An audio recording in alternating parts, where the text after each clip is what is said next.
স্বাগতম আজকের বাংলা নিউজে। শুরুতে দেখবেন সংবাদ শিরোনাম, এরপরে দেখবেন সম্পূর্ণরূপে বিস্তারিত। এবার ধানমন্ডিতে দেখা গেল আওয়ামী লীগের ঝটকা মিছিল। এরপর দেখবেন রাজধানীর শাহবাগে আওয়ামী লীগের 1 লক্ষ কর্মী প্রস্তুত যে কোনো মুহূর্তে হামলা। এরপর দেখবেন শেখ হাসিনা ফেরার সম্ভাবনা 90% বললেন ব্যারিস্টার রুমিন ফারহানা। এরপর দেখবেন ভারত থেকে সরাসরি শেখ হাসিনা ঘোষণা দিল 26শে মার্চ আওয়ামী লীগের নতুন কর্মসূচি ঘোষণা। এবং সর্বশেষ দেখবেন আওয়ামী লীগের সাথে 26শে মার্চ মাঠে নামবে ছাত্রলীগ। এতক্ষণ শুনলেন সংবাদ শিরোনাম, এবার দেখবেন সম্পূর্ণরূপে বিস্তারিত। তবে বিস্তারিত দেখার আগে চ্যানেলটি অবশ্যই সাবস্ক্রাইব করবেন।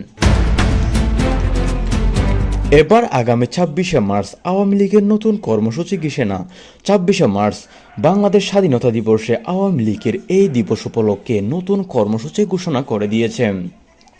ভারত থেকে পলাতক প্রধানমন্ত্রী শেখ হাসিনা একটি ভিডিও বার্তাতে বলেছেন যে 26শে মার্চ আমাদের নতুন করে কর্মসূচি ঘোষণা হবে। অর্থাৎ এই দিন থেকে আমরা যে 1971 সালে স্বাধীনতার ঘোষণা দিয়েছিলাম, ঠিক এইবারেও আমরা স্বাধীনতার ঘোষণা দিব।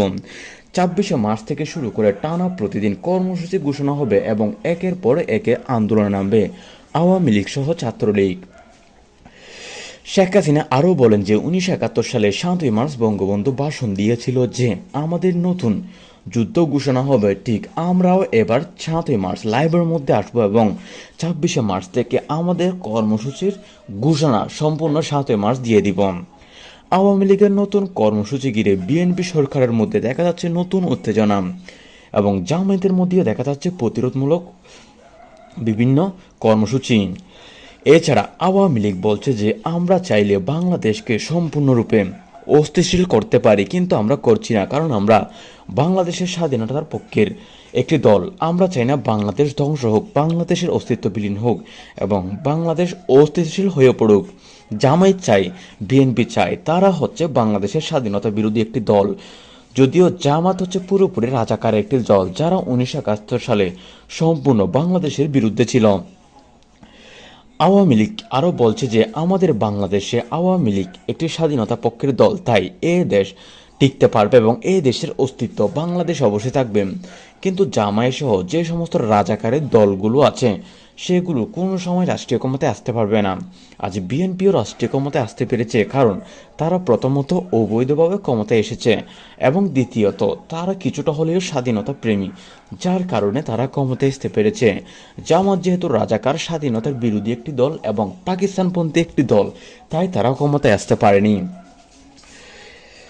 ভারত থেকে বক্তব্য সাবেক প্রধানমন্ত্রী শেখ হাসিনা আরও বলেছেন যে 26শে মার্চ আওয়ামী লীগের কর্মসূচি ঘিরে তারা বিভিন্ন প্রতিরোধ গড়ে তুলবে, কিন্তু আমরা এই প্রতিরোধ মানব না। আমাদের প্রতিরোধ করতে গেলে আমরা হরতাল ঘোষণা করে দিব।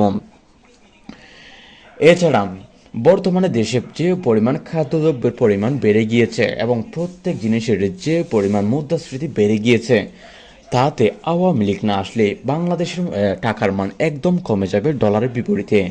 এখন যেখানে $1 সমান বাংলাদেশি টাকা 121 টাকা, সেখানে হয়তো ভবিষ্যতে এমন হতে পারে $1 সমান বাংলাদেশি টাকা 200 টাকার উপরে এসে যেতে পারে।